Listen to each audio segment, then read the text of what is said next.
In game 3, we got the Mets versus the Phillies. And hitting wise, I have the Mets with the 125 to 113 advantage versus right-handed pitching. They're both going up against righties today.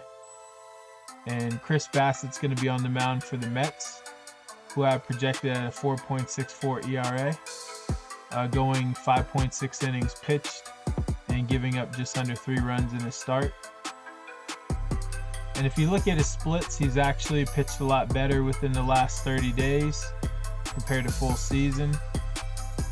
And at home, he's been a better pitcher than away. So that's something to take into consideration. He gives up more home runs on the road. Though he's still a solid pitcher overall, but that's just something to look out for. Now, his best pitch is actually his sinker, which he throws about 32% of the time. And the Phillies are actually pretty bad against the sinker, so this is a pitch I see him maybe even relying on more, maybe 40% of the time in this game or so. And his worst pitch is his changeup.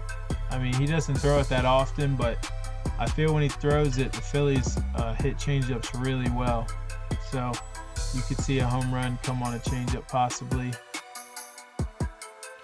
And when you can actually combine all of the pitches he throws with how well the Phillies do for each pitch, Chris Bassett has the advantage right here, like 0.62, which means like he give up 0.62 less runs collectively in his start based on the pitches that he throws compared to how good the Phillies are at hitting those pitches.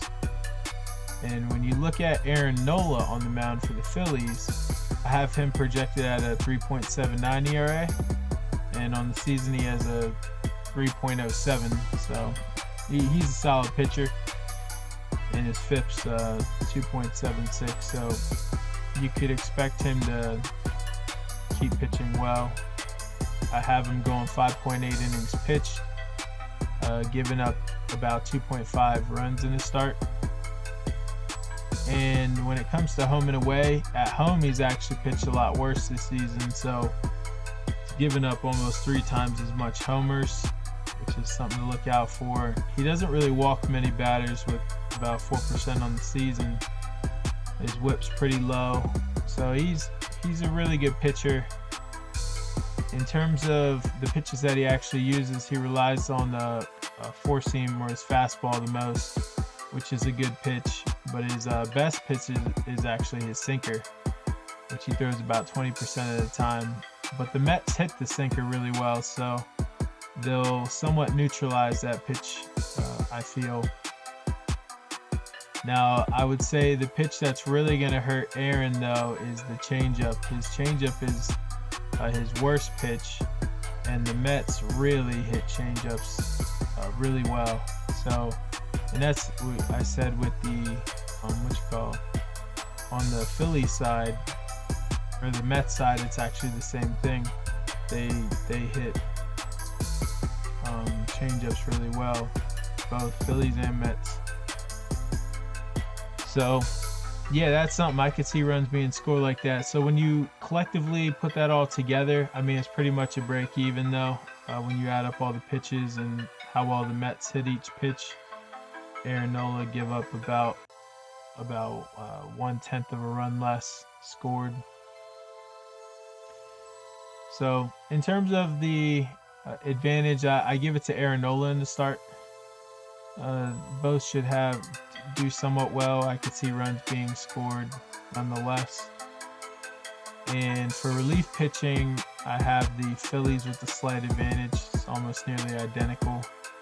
And for setups and closers, I have the Mets. They're ranked 8th to 10th, relatively close, a 2.5 ERA compared to a 2.82 projected. So when you put that all together, I actually have the Phillies at minus 128 money line, and the sportsbooks have them at minus 122. So that's a 2% value. If you do like the Phillies, I mean, I usually go with bets that are like 10% or higher, unless I feel real strong about it. But if you see the same thing and you like the Phillies, this is somewhere you could go money line. But what I like even more is the run line, Phillies -1.5.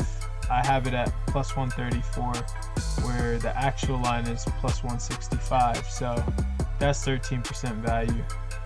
And the over-under, I pretty much have exactly the same thing the sports books have. I have 8.09. The actual line's 8, so you could say 1% value. But yeah, this is the only bet I'll be making right here. The run line, Phillies -1.5.